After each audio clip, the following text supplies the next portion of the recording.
AP Econ students. Today we're going to be discussing the idea that incentives matter. They sure do, boss. I didn't pay you to speak! I'll threaten your family again! First thing you need to know about incentives is that they must line up with positive actions. Basically, that's saying that you need to make incentives good for everyone, because no one's going to follow out on an incentive if it's only good for one part of the population, but not for the person whose actual job it is to be carrying out this thing. Part 2 of incentives is that it needs to be in market systems to work. Basically, you need a free capitalistic market for these kind of incentives to distribute themselves in ways that create more efficiency and better production. And the third one, of course, is command systems lack these kinds of abilities to distribute incentives. Ergo, they have low efficiency and almost no innovation. One fantastic example that is used in Naked Economics is the example of the black rhino and its coveted horn. The horns can fetch up to $30,000 on the black market, and as the rhino population dwindles due to poaching, the price continues to rise due to increasing scarcity, and this causes an even larger incentive to poach. This vicious cycle is obviously problematic because it will result in ecological harm with little to no overall economic benefit. This is an example where incentives don't line up with creating a positive outcome. Because of this, people have attempted to line up economic incentives in a way that would cause the poachers to preserve the rhino population rather than destroying it. One way they have tried to do this is by making rhinos a tourist attraction, thus making it economically beneficial to keep them alive.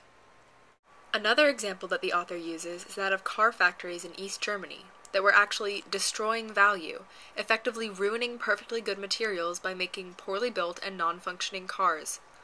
The purpose of this example is to show how command economies where workers are not paid more for good work or punished for laziness, or, in other words, are not offered incentives to do positive work, ultimately lead to a lack of innovation, poor workmanship, and incredibly low efficiency, implying that these systems can't sustain themselves and are ultimately doomed to failure. However, the author has chosen to present only the worst examples of government control. In fact, he uses a more contemporary example to talk about how even mixed markets that have any government involvement in the private sector are recipes for disaster. He references a government-owned fertilizer plant in India that operated for 12 years without actually producing any fertilizer. He claims that the failure comes from the government having no mechanism to, quote-unquote, stop this kind of inefficiency. Although the idea that aligning positive incentives with positive actions makes sense in many situations, as with the rhinoceros example, a lack of monetary incentives is not always harmful and can even be beneficial.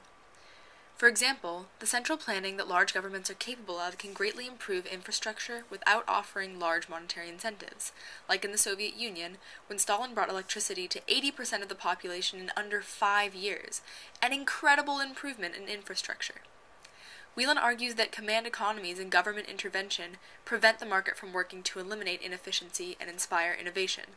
However, there are some aspects of the market that the government probably should be in charge of, or inefficiency may actually be worse, such as building enormous railroads that cross the country. Furthermore, some countries with large government participation in markets are extremely economically successful, such as Singapore, where 40% of the private sector is government-owned, and it remains one of the world's fastest-growing economies. So this is the graph we're going to be looking at today. This specific one is the classical model for incentives.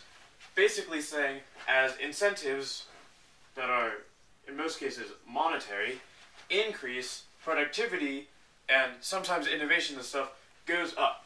However, new research shown that the classical model, in cases of just manual labor, still perfect, works fine. But in cases of labor that requires a little bit more cognitive productivity, there's a new graph that shows that incentives, in fact, do not create higher productivity, and when it gets high enough, actually starts to decrease productivity.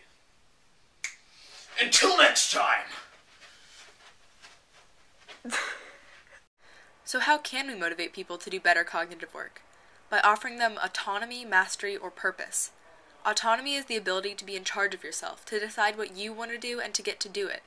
Every quarter, the Atlassian Software Company gives their employees 24 hours to work on whatever they want with whomever they want, with the stipulation that whatever they do, they have to show to their bosses at the end of the 24 hours at a company party meeting thing.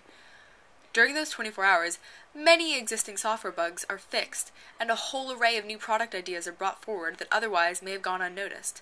These employees are not working for a raise or a bonus, they're motivated by their own freedom to do new and creative things. In all, Wieland is correct that incentives do matter for inspiring efficiency and innovation, but that doesn't mean that command economies and government intervention are bad and ineffective. And oftentimes the best incentives are not money, as Wieland suggests, but more intangible and human motivators.